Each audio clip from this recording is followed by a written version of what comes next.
You are listening to Pinoy Radio. I love Filipino music. PinoyRadio.com, a division of Media Concept Broadcasting Network.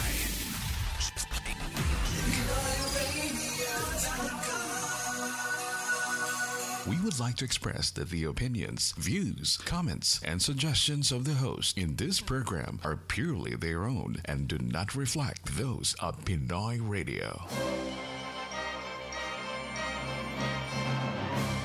Ito po ang inyong palatuntunang Radyo Pilipino, ang Talakayan, ang tinig ng Pilipino sa Toronto na sumasa inyo tuwing Sabado alas 11:30 ng umaga hanggang alas 12:30 ng tanghali. Dito sa himpilan ng Pinoy Radio. Layunin ng programang ito na makapagbigay ng kasiyahan at makapagdulot ng kaalaman, hatid ng paliwanagan at pagbatikos sa mga issue at problemang dumarating sa ating pang-araw-araw na buhay dito sa Canada. Kapayapaan, katotohanan at kalutasan ng mga suliranin ang aming hangad na ibigay sa inyo. At ngayon, ikinagagalak ng Pinoy Radio na ihatid sa inyo ang Talakayan. Radyo Pilipino, ang Talakayan. Nakikinig po kayo sa Talakayan, ang tinig ng Pilipino sa Toronto. PinoyRadio.com. Kumusta kabayan? Ito si Rafael Nebres, General Manager ng Action Honda. Para makatipid, mapabilis, pagbili ng Honda sasakyan, kami laging may paraan. Laging may sales events at promotion tama sa iyong kakayahan. Please call us at 416-281-1234, 416-281-1234. Bibili ka o hindi, it's always my pleasure to talk to a kababayan. Mabuhay! Welcome to Dr. V. Santiago and Associates Family Dentistry. Complete dental care, general and specialty dentistry with trusted team of doctors, surgeon, periodontists, and dental hygienists. Now with 2 locations to serve you in the Greater Toronto area. Main branch at Toronto office, Rosedale Medical Clinic, 600 Sherbourne Street, Suite 307, Toronto. And its new office and clinic at Mississauga Marketplace Plaza, 4555 Herentaria Street, Unit C11. To learn more about Dr. Santiago and the Family Dentistry Canada, visit them online with their new website, thefamilydentistry.ca. For a TLC way of treatment, call 416-967-9272 or 905-272-3455. Dr. V. Santiago and Associates Family Dentistry. Hello po! Ito si Belita Corrales. Kumusta na kayong lahat? Sa yumak na magsama-sama ipadala ang ating cargo. Serbisyo ay hindi nagbago. Ang yumak ay totoo. Saan pa man ang iyong pamilya, ang yumak ay mayroong serbisyo. Kahon ninyo'y walang peligro. Darating maayos at magaling. What does it take to realize your dreams? To get you there, a vision and positive steps. The same goes to your financial future. At World Financial Group, we help middle-income families identify their dreams. It's never too early to start working towards your dreams. So I suggest you call Agnes Miranda today. Telephone number 416-702-9693. To secure your family's future, think of World Financial Group. Kahit anong ginagawa ninyo, makinig muna sa masayang tropa ng Talakayan. PinoyRadio.com. Ako po si Jessica Brias na bumabati ng isang magandang umaga sa mga nakikinig sa amin sa kasalukuyan. Huwag bibitiw, manatiling nakatutok sa Talakayan Radio Filipino. Ito naman po si Bobby Atchacon, ang IT Coordinator ng Talakayan na bumabati ng magandang umaga at malapit na ang Christmas. Nelson. At ako naman si Nelson Galvez, Event Coordinator na bumabati ng magandang umaga sa mga nasa Toronto at magandang gabi naman sa nasa Pilipinas. Of course, ako naman si Joel Demasco, taga-Tabas, taga-karap ng balita, pero nasa loob ngayon ng studio. And this is Tona San Juan, your political commentator, saying good morning, good afternoon, good evening across the globe. Nagpapasalamat ang talakayan sa aming mga kaibigan at katoto sa inyong pakikinig sa aming palatuntunan. Naway manatili ang inyong pagtitiwala at pagtaguyod. Nangangako po kami at napagbubutihin ang pagdulot ng kaalaman at kasiyahan sa inyo. Yan. Mga kaibigan, alam mo po, ngayon, maganda po ang ating program dahil meron tayong very efficient man in his career. And I think Brother Katoni will introduce him. It's really a pleasure to be introducing our special guest today, a very well-known person in the field of building management and building maintenance, not only in the Philippines but also in the whole Kalakhang, Canada. He's a graduate of Bachelor of Science in Civil Engineering from National University in Manila, Philippines, and has got lots of professional affiliation, among them as president of the International Building Maintenance Academy and a founding chair and mentor of the League of Filipino-Canadian Building Superintendents Limited. And before coming to Canada, his varied experience in terms of engineering and building maintenance, among which I'll mention has been a project engineer and proprietor of LWRJ Construction Philippines, which designed residential houses in Metro Manila. Has been also a construction site superintendent of CE Construction Corporation, and building such famous hotels as the Alvista Hotel and Broadway International Plaza Building, and also the Taipan Place Building, and many other supermarket malls also. Has been a general manager of Myland Builders and a junior corporate executive also.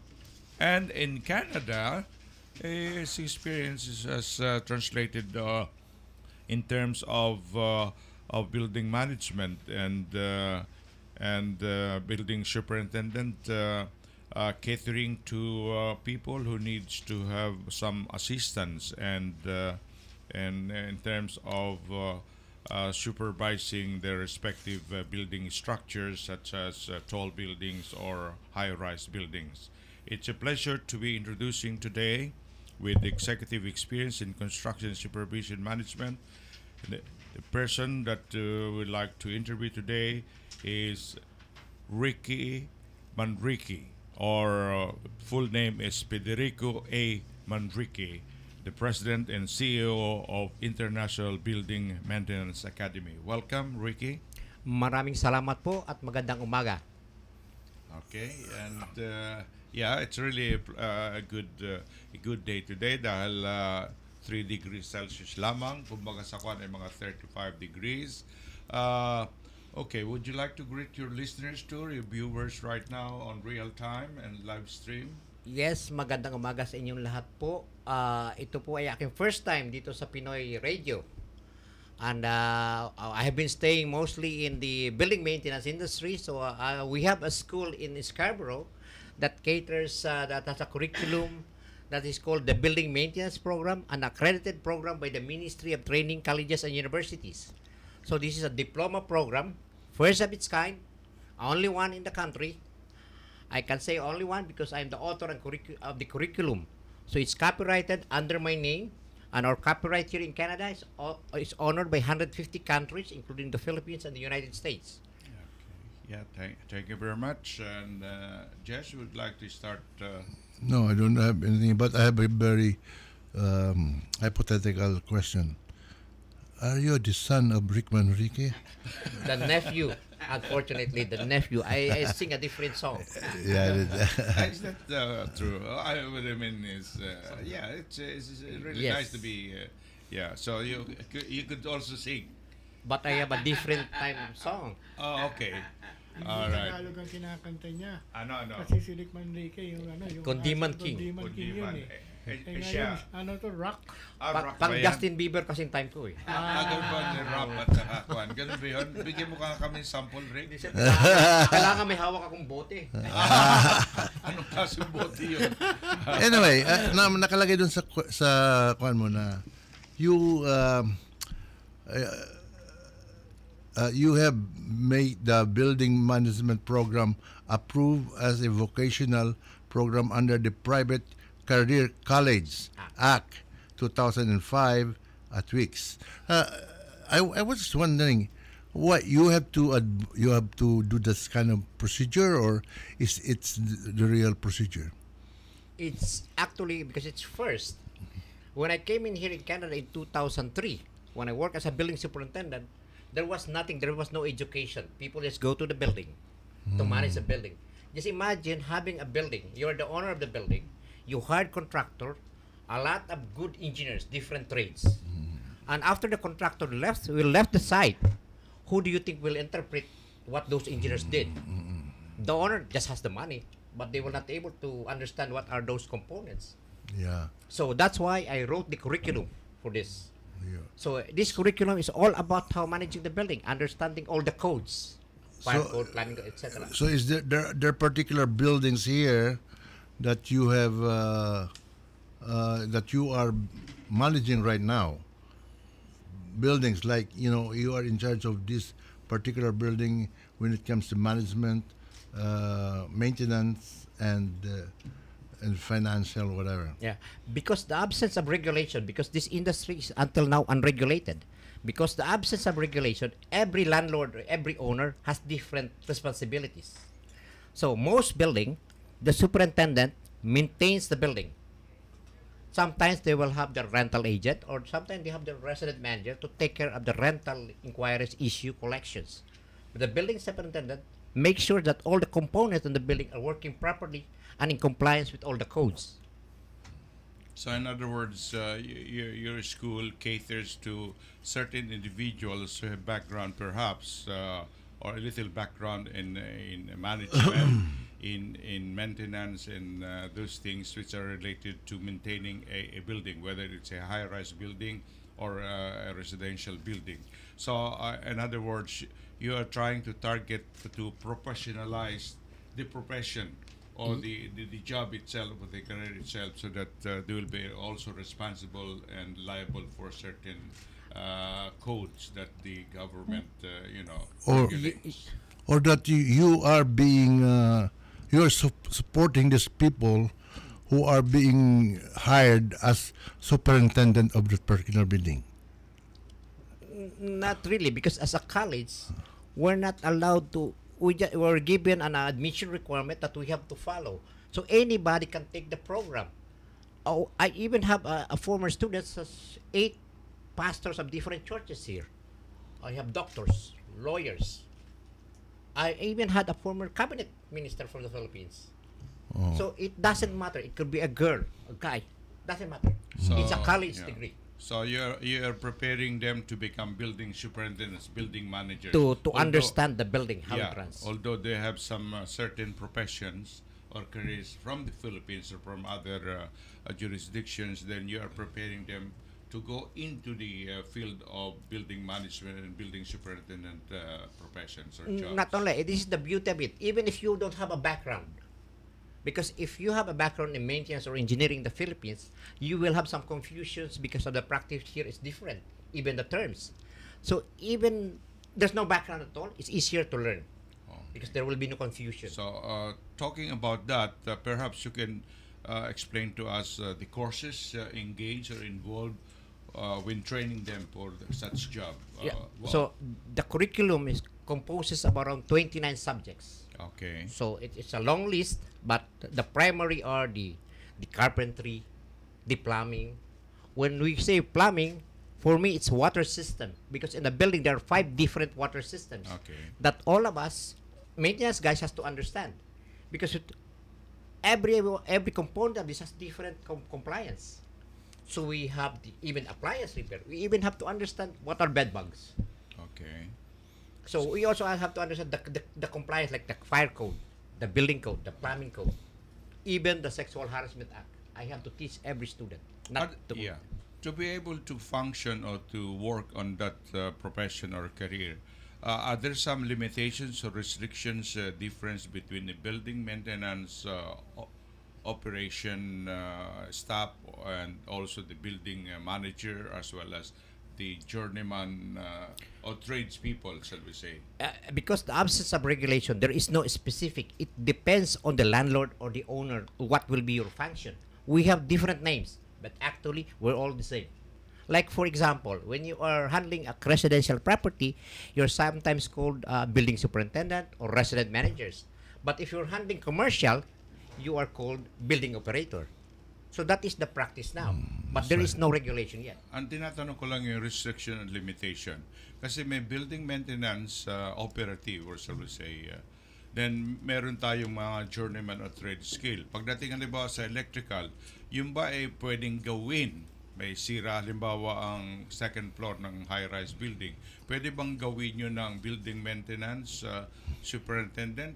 O tatawag ka ng licensed electrician? In the case of electrical, because we know that electrical code in Ontario, no one can touch a wire under the code.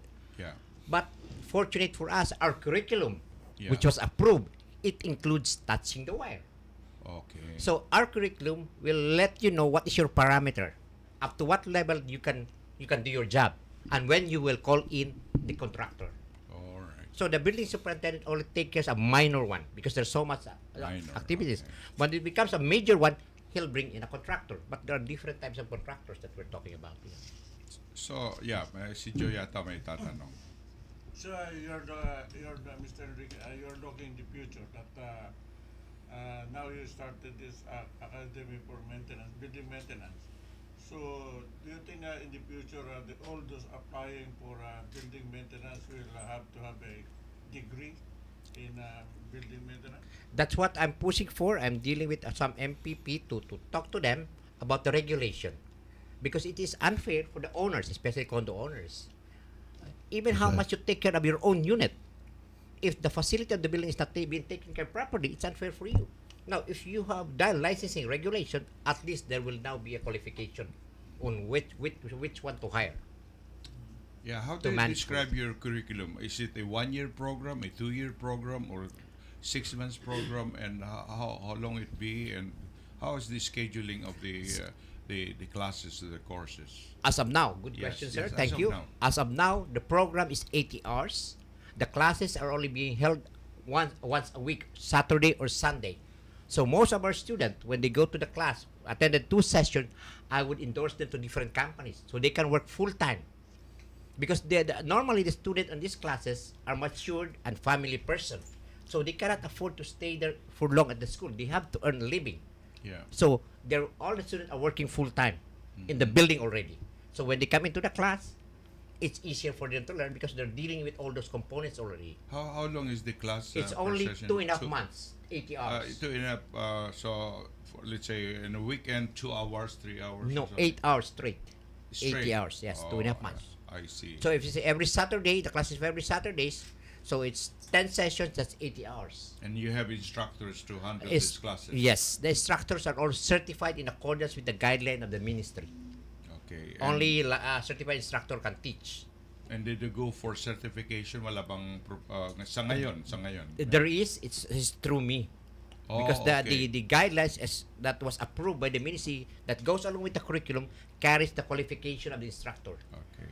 So it's like I was deputized by the ministry to appoint to certain who are the qualified instructors. Pwede bang matanong kung may magkano ang tuition? Dahil yes, siyempre yun ang of tinitingnan course. ng estudyante. Opo, kasi ang ating tuition fee are again from the government. Approved. We cannot change. We cannot even give a discount or like a referral fee because it's part of the guidelines. So the tuition fee right now in total is $6,000 and $6,008.50. But there is a processing fee to evaluate a person. There's a $150 non-refundable fee to evaluate if you will qualify. So in our flyers, akala ko kahit sino pwede mag-apply. Bakit kaya may qualification? This is a college, like any other schools in the world. When you go to college, you have to pass the high school level. So like if you graduated here in Canada in high school, then you automatically qualify. So wala ka ng qualification fee? Then you still have to find that non-refundable. That's why it's non-refundable to evaluate if you will qualify. Kung may certificate ka na dito sa Ontario as a high school graduate, so Then you still have to go to, because that's the guidelines that was given to us. We have to follow their guidelines. Kailangan i-evaluate mo kung hindi galing sa rekta yung kanyang diploma. Yes. Now, but there are two other options na pag hindi dito graduate, kung dumaan sa WES ang kanyang curriculum, ang kanyang school credential from the Philippines or from other country, dumaan sa WES, World Education System. In Ano this ba case, sa talaga Toronto. pinaka-minimum entry requirements? Grade 12 graduate, equivalent to Grade Canadian 12. standard? Canadian. Or pwedeng high school graduate nung nakaraan sa atin sa Pilipinas? Hindi po Grade magpa-qualify galing sa atin. Pero, okay. pero the third option states that if you're 18 years old and above, I can let you take the entrance exam. There's an online exam that is coming from the US. Online can only be taken at the school. If you pass that qualification test, then you're qualified. Nabanggit mo entrance. Anong klaseng entrance test? Online. It's an online exam, real time from the US. It's Wonderlic. Again, it's through the ministry. So we just follow their instructions. Babayad din sila ng entrance exam. Magbabayad din. That is the 150 kasama na yun doon. Oh, I see. Si Joe, may. Meron akong because what we are discussing now is private venture. Ito ba ano pagkaiba naman kung papasok ka sa government o yung mga private owners ng mga condominium? Still the same, they have to pass through the academy. Pag mayroon na po regulation. Sa ngayon po, absent po ang regulation, anybody can hire anyone. Just as I said earlier, if you're the owner, would you like to hire a person that has no background or no diploma for this to manage your building? Yeah. Every mistake that the maintenance will make, it could cost dollars, sometimes millions. A simple flooding could cost so much. Do you foresee in the future na maaaring maging regulated trade ito? Yes, because we're already talking about it. Okay. So there will be a board exam later on. Oh, right. Actually, this is categorized as building maintenance and engineering. It's a form of engineering. Okay. All right. So, ang kon nito ang starting pay naman ng mga graduate na inyong college, siyempre nakapag-aral ito, nanguhunan ng kanilang tuition fee at sabihin na natin na lisensya ninyo. Ano namang range ng kanilang mga normally salary or something? Normally, pag entry level, because there's always an entry level. Okay. So, if it's a live-in, that means may libreng unit. Okay. Ang payslip niyan, mga net, every 2 weeks will be around 800. Okay. Pag couple kayo, partner, or team of 2, so each one of you will have 800. Oh, okay. Net, bi-weekly. So that is only the entry level. Now, how fast you can go up to 6 figures, it's up to you. Oh, okay. So there is no limit on how far you can reach. So this is a career program.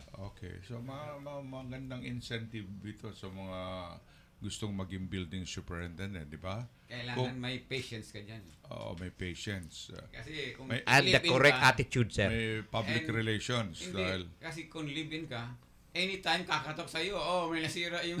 No, there are some restriction to that. It's not true.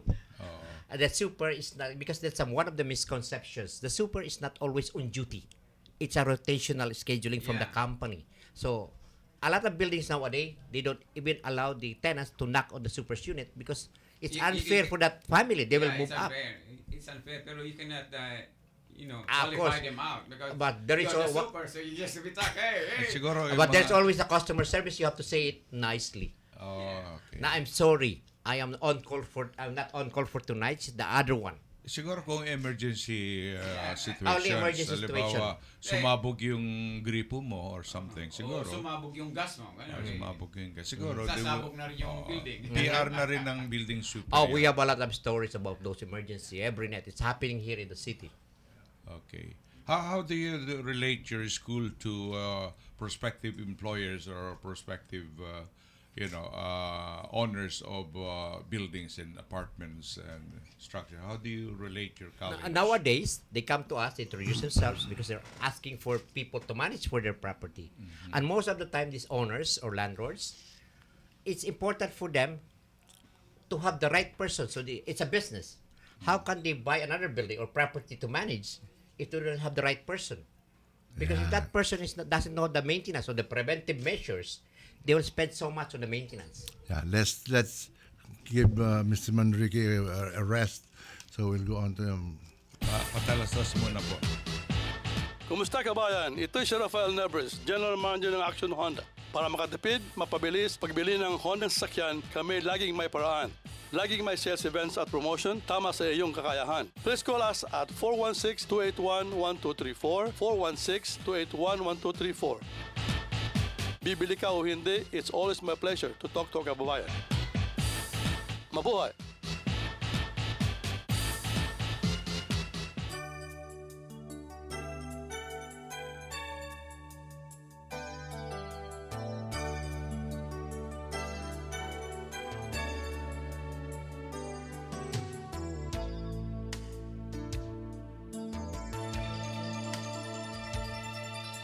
Sana'y laging mayroong pag-ibig sa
Kayo nakikinig sa Talakayan. PinoyRadio.com. Ayan mga kaibigan, ang ating kaibigan Katoni magbibigay ng kanyang pananaw sa mga nangyayari sa mundo. All right, it's my time as a political commentator to say something about major happenings in the Philippines. First, I'd like to mention about the arrest of the son of the Bureau of Corrections Chief Nicanor Paildon. Ang pangalan ng kanyang anak ay Nicanor Paildon Jr. At nahuli ito sa Naga City dahil nag-aaral sa Ateneo de Manila University. At ang sabi naman ito ay involved ito sa drugs, pero ang sabi ng bata ay he was arrested dahil dun siya nakatira sa kanyang girlfriend at ang ama ay maaring involved sa tinatawag na drugs, pushing or something. At nahulihan itong batang file doon ng 7 sachets of shabu. Ang sabi naman ng kanyang ama na si Director Paildon, na dating Bureau of Customs Chief, ay papapatay niya ang kanyang anak kung ma-found out na talagang nagsashabu or engage in drug selling or drug usage or something. And he will step down. Pero sabi ng mga kritiko, ay kailangan mag-step down na siya. Huwag na niyang intayin yung tinatawag na investigasyon. At yan po ay tungkol dun sa Shabu, sa Naga City, sa aming bayang Bicol. Ang pangalawa pong sasabihin ko sa inyo ay yung ating Gallup poll na isang reliable survey institution. Ang sabi nila... Anong regal yan? Ang sabi ng Gallup poll, Filipinos are among the least civically engaged people in Southeast Asia. Comparatively, it's Australia and Indonesia who are the world's most generous countries. Ang score ng Indonesia ay 59% at saka ang Australia. Ang Philippines ay nasa gitna, pang 29, mataas pa ang Thailand at saka Singapore. Pag sinasabing most generous, ay sinasabi nila na ang country o mga tao roon ay nagdo-donate para sa charity. Ang mga Pilipino ba hindi nagdo-donate sa charity? Ay, wala. Charity, nakakakaridad eh. At sabi nila, ang the most generous ay nagbo-volunteer ng oras sa mga NGOs. Nagbo-volunteer na tulungan ng kapwa nila Pilipino. Yun ang tinatawag na criteria. Nagdo-donate, nagbo-volunteer, at tumutulong sa mga estranghero. Yung tatlong area yan. Doon sa atin kasi, pag may pera ka, hindi ka nagdo-donate sa charity. Ay, no. Gumagawa kang foundation sa sarili mo para sa pangalan mo pambigay sa charity. Yun. Para makabawas sa tax. Oo. Yun. Pero kailangan gumawa ka ng monumento para sa sarili mo pag may pera ka. Yung dito sa atin, may pera, bibigay sa Fund for the Run, breast cancer. Kaya nga hindi tayo the most generous country. Although may tinatawag tayong hospitality value. Pero para sa ating pamilya at mga kaibigan, pero hindi tayo nagdo-donate para sa ibang mga sabihin na natin calamity-stricken areas. Okay. Ang pangatlo ko pong babanggitin, yung Balangiga Church Bells na kinuha ng mga Amerikano na tinatawag nilang war trophies. Nagagalit ang mga ibang Pilipino. Bakit daw trophy yun yun galing sa church. Hindi trophy yun, kundi kinuha nila sa Balangiga sa Samar at inuwi sa United States. Kaya nga binalik naman. Kaso nagkakaroon na naman ng problema rito. Ang sabi ng si Senator Subiri, 3 yun, yung isa umari dalhin sa National Museum. Anong palagay niyo yun? Hindi dapat yun. Kasi pag tatlo, magkakasama yun. Pag-aari ng bayan yun, ng mga simbahan yun. Okay. Why will you make the decision of getting it and putting it in a museum unless it's donated to be brought to this museum, right? Ang gusto naman nila ay para makita. Yung museum, hindi naman individual yun. National yun. Ibig sabihin, pag-aari ng buong Pilipino yun, yung national museum. Pero individual itong pag-ari nito. Simbahan ang may-ari nito At saka 3 yun Kung inalis mo yung isa, 2 na lang. Hindi kasi sa donate. Kampana, 2 lang gumagana, yung isa pang lang yan. Reserva. Hindi, kung para naman matigil na ang ganitong hidwaan, sabi nga, do not donate. Just make it a rotating display or exhibition item. Pahiram mo lang. Parang ginagawa yung Shroud of Christ, di ba? Iniikot lang yung Padre Pio. Saan ba yun? Tapos binabalik. Saan ba yung Shroud of Christ? Ay, yung kanyo sa Italy, sa Turin, sa Turin. Hindi, pero dinala sa Pilipinas yun. Hindi naman yung original Yung, iniikot. replica, May replica. replica. Di gumawa sila ng replica ng Oo, bell. Tama yon.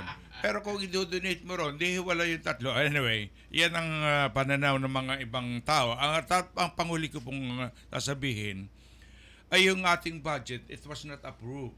Kasi ang laki ng budget ng Pilipinas. 5.7 trillion pesos. 2019, okay. 2019. So, babalik na ang paggamit ng budget sa Pilipinas doon sa old budget. Hindi ko alam kung magkano yon. Dahil nagagalit ang mga tao at saka ibang kritiko na may mga tinatawag na insertion sa budget. Yung fraudulent insertions na about 75 billion pesos na insertions. Yung pala ay magiging pork barrel. Park. Oh, it was park. park. Ibang walang pondo. Yeah, at ang bibigyan Department of Tourism. Kailangan ba bang tourism ng 75 billion? Of course, yung Department of Public Works, kailangan din na infrastructure. Pero ito ay maaaring gamitin sa election. Kaya nga tinatawag na pork Election barrel. year yata next year, di ba? Next year na election. Okay. Sino ba nag-insert nito? May ano pa? So, yung congresswoman sa Pampanga. Yung ba yun? Yung dating presidente? Ay, talaga. Wala ko sinasabi, ha? Sabi ko naging presidente. Wala naman ako binanggit na pangalan eh. Sino ba ang congresswoman ng dating presidente? Ay, hindi ko Actually, let's just be clear with that. Kasi ang dalawang portion of the pork barrel insertion was sa Bicol. Okay. Payag ako. 4 doon sa Pampanga. Kaya yun, sila nagnanakaw ng pera, yung mga taong yan. Dapat sila putulan na ng ulo yung mga yan. So, paano yung mga budget na ginastos para pag-usapan yung mga Hindi, budget? ang mangyayari kasi dito, Nelson, yung budget ng 2019, ang gagamitan yun ngayon, yung luma, pero idadagdag yung perang yun para doon sa 6 na lugar na yun. Wow. Which is the wrong thing. Why did this short insertion sa luma? Kung insertion sa bago, yes. Money over yan, election year next year. So, my question here is that this budget was supposed to be sent for approval, di ba? Yeah. Paano naging involved si Jokno dyan?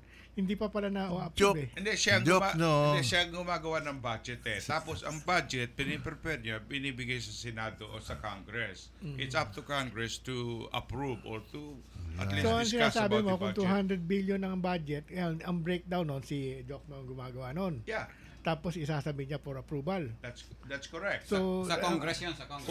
Sabi nga nila, kikilatisin o kukutuhan yung budget. So, ang ginawa niya, siya ang binreakdown na niya, sinabit na niya sa Congress and Senate.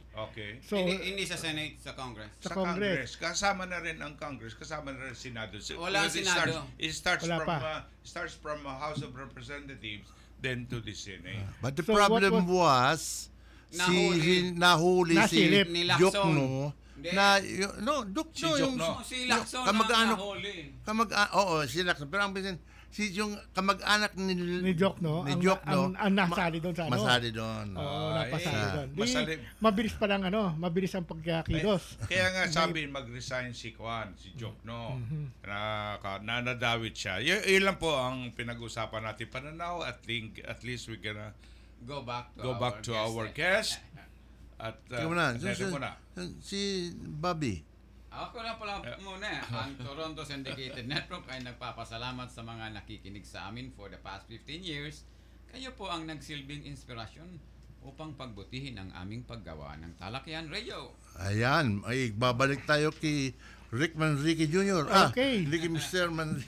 Sige, ngayon tatanungin ako. Sige. Okay, dito pa sa Toronto or probably Ontario, do they have the practice of having a company, right, taking building management right, and putting in their people on different buildings. Yes. Yeah. Oh, yeah. Because in the Philippines, I was also involved in that one, right? I was also part of a contractor, wherein we bid into contracts, right, to maintain buildings. Kami ang sasakop yan. One of our clients were the Makati Medical Center, which we had for 30 years. Then we also had the Heart Center, we had the East Avenue Center, we had the Robinson. Those are the things that our contract was, right? So, ang aming kami ang contractor, kami ang naglalagay ng building maintenance. We have a licensed engineer for each site. Tapos siya namamahala doon. Your question? Is that also being practiced here in Toronto? Because again, the absence of regulation, there is no such kung ano ang gusto ng may-ari ng building. So, iba-iba eh. Some building owners or landlords, they will hire a property management company to manage for their properties. Yeah. Right. So, meron ganun. Kasi mas maganda, ang tingin ko, mas maganda yung ganyan, no? Because they can share information. Meron mother company, may problema ito, isang establishment. Mas malawak ang helpline. Tapos, Mas malawak ang helpline. That's what we are doing in the association. Kung nangyayari, ang naalam ko dito, yung mga apartment buildings dito, may superintendent. Pagka nagkaroon ng problema, he's not really equipped, right? Wala siyang support. Diba? Hindi ka mukha ng may mother company ka o nagkaroon ng problema, pasok yung kabila, pagtutulungan, pag-uusapan. Kaya ngayon, ang mother company, they're hiring supers from us, from the school. Kasi, siyempre, dumadami ang building nila. Hindi ka not afford anymore to really support everyone in the field. Kasi some companies are nationwide. Yeah. So, they cannot really support them at all. So, they're trying to hire people that already know how to handle every situation. Yeah. Can evaluate. You have to remember, at that time when we were operating, communication was not as far as what we have right now, right? So, dito ngayon, madali ang mag-communicate. Pasok mo na sa video call, ganun. Sharing na kayo eh. But that's because sa Philippines, dictated by the government na sa kanyo dadaan. Dito hindi. All the buildings have their right to choose. Individual. Yes. Yeah. Just like choosing which electrical company are you going to get. The electrical, because it is regulated. So, ang electrical company, may silang susundin na rules, na guidelines. That's right. Para sa electrician nila to be really master electricians. Kaklaruhin ko lang, Rick.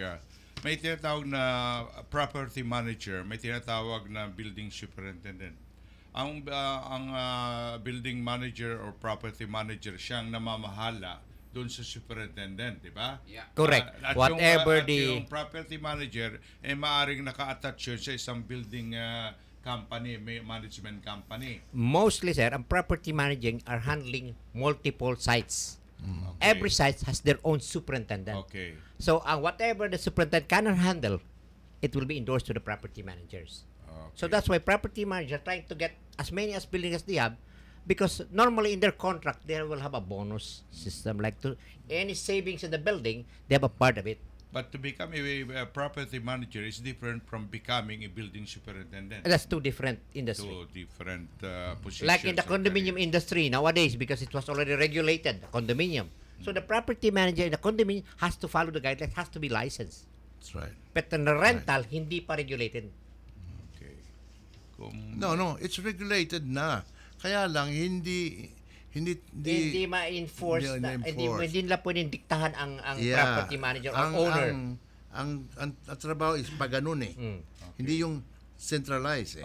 Lateral, ang sabi mo. Hindi. Okay. Alright. So let's go to add muna tayo. Welcome to Dr. V. Santiago and Associates Family Dentistry. Complete dental care, general and specialty dentistry with trusted team of doctors, surgeon, periodontists, and dental hygienists. Now with 2 locations to serve you in the Greater Toronto Area. Main branch at Toronto office, Rosedale Medical Clinic, 600 Sherbourne Street, Suite 307, Toronto. And its new office and clinic at Mississauga Marketplace Plaza, 4555 Herentaria Street, Unit C11. To learn more about Dr. Santiago and the Family Dentistry Canada, visit them online with their new website, thefamilydentistry.ca. For a TLC way of treatment, call 416-967-9272 or 905-272-3455. Dr. V. Santiago and Associates Family Dentistry.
Hello po, ito si Belita Corrales. Kumusta na kayong lahat? Sa yumak na magsama-sama, ipadala ang ating cargo. Serbisyo ay hindi nagbago. Ang yumak ay totoo. Saan pa man ang iyong pamilya, ang yumak ay mayroong serbisyo. Kahon ninyo'y walang peligro. Darating, maayos at magaling. Mga kaibigan, nasa bits and issues na tayo. Sisimula niya ni Joe Damasco. December 15, 2018. Sharon Cuneta, Richard Gomez, Catherine Bernardo are starring in a movie showing in Canada from December 7, 2018. Freddie Webb and Lisa Dorena are in supporting role. 3 Words to Forever is a comedy performance of the actors involved. The movie is being shown at the following theaters: Scarborough Eugene Morningside Cinema, Toronto Famous Players Square Cinema, Vaughan Cineplex Cinema, Mississauga Cineplex Cinema. An evening of love and a pre-Valentine concert featuring Piolo Pascual will be on February the 9th, 2019. Piolo will serenade you with his music accompanied by a live band. The place will be at the Global Kingdom Ministry at 1250 Markham Road in Scarborough. Top Line Entertainment presents an evening with the concert king Martin Rivera live in Toronto on Saturday, March 23, 2019 at the Queen Elizabeth Theatre located at the CNE grounds. Tickets range from $55 to $135. For more information, call Neneng Maalihan at 647-401-5818 or LV at 647-534-8416. What does it take to realize your dreams? To get you there, a vision and positive steps. The same goes to your financial future. At World Financial Group, we help middle-income families identify their dreams. It's never too early to start working towards your dreams. So I suggest you call Agnes Miranda today. Telephone number 416-702-9693. To secure your family's future, think of World Financial Group. Yes. Ayan, pupunta na ho tayo sa pamamaalam ng ating panauhin. Bago siya magpaalam, baka meron pa siyang gustong sabihin tungkol sa kanyang trabaho. Yeah, tatanong ko lang kung ano yung mga courses na nabanggit mo rito sa program mo na may 10 to 15 courses ka para malaman ng mga estudyante ko ano yung mga pag-aaralan nila. Ang major subject is the water system. Ang water system composes of 5 different subjects. Yeah. Ano pa? There you have the carpentry, we have the fire alarm system, we have the work order system, and so there's a lot. So yeah, may tinatawag kang appliance repair. Appliance repair, yes. Elevator system, generator system, compactor machine system. At merong garbage system. Yes, there's so much. Merong winter system. Winter system preparation. Okay. At saan naman makikita ang inyong opisina o eskwelahan? Ang school is main intersection is in Markham and Finch in Scarborough. Okay. Telephone? It's 416-321-2222. Anong pangalan ho ng eskwelahan nila? International Building Maintenance Academy or IBMA. May website kayo? Meron din po website, meron sa Facebook din yan. Okay, at yun kwan. Ika nga 80 hours course yun, ano? Sa ngayon. Okay, at may plano pa kayo in the future na improve or enhance ang inyong By program? next year, we will be endorsing this into a 2 years program. Okay. In preparation for year 2020 that will start accepting international students. So we have to prepare for 5 more campuses across the country until next year. Sige, Rick, magpaalam ka na. Apo, sige po. Maraming salamat po sa lahat ng listeners ng ating Pinoy Radio worldwide. Talakayan Radyo Pilipino. Yeah. At ano pa? At any questions? Manood daw kayo ng teleseries, Halik. Any questions? Tawagan lang kayo sa telepono. Yes, if you have any questions, you want to go for orientation to know everything about the program, you can call our office at 416-321-2222. Our office is open 7 days a week. Wow. Ayan. 9 to 5. Ngayon, mamamaalam na rin yung mga mahilig sa halik na si Tony San Juan. Ha? Si Tony mahilig. Halik. Hindi ako nanonood ng halik. Akong humahalik. Ba? Alright. Iba pa. Sabi namin ngayon. Umamin na Si siya. Joy talaga. Okay. okay. Salamat po sa inyong panonood at pakikinig sa aming programang Talakayan Radyo Pilipino. At in 2 weeks pa time ay magpapaalam na rin kami sa mga naging guest namin dito. At maraming salamat kay Rick Manrique for staying with us for about an hour and explaining about his courses or his program and his school. Thank you very much for listening. Jod Damasco. Isang pa mahilig sa halik. Ito, hindi halik ang hilig nito. Sa ating mga taga-subaybay at Baka probinsya. Probinsyano siya. Taka na pag tungkol sa Ricardo. Gusto ko ipaabot ang akin pagbati sa ating mga listener kasi wala ako sa Christmas time kaya maligayang Pasko sa inyo lahat. Ipagpatuloy yung pakikinig sa Talakayan at lalo na sa mga Ilocano na yung pagkapaskayo amin. Ayan, Bobby. Ito po si Bobby Alchacon, nagpapaalam sa inyo. Merry Christmas kung nasaan ka man, mga Pilipinong nakikinig sa atin. Nelson. At marami hong salamat. Susundan na ninyo ang payo ni Mr. ang guest natin ngayon. Pag kayo'y lalaki, manonood kayo ng halik, dapat mag-isa lang kayo. Huwag ninyo isasama yung asawa ninyo. Damay ako. Ayan. Mga kaibigan, magpapasalamat nga pala ako sa PIDC people na nangumbila ng party nila kagabi.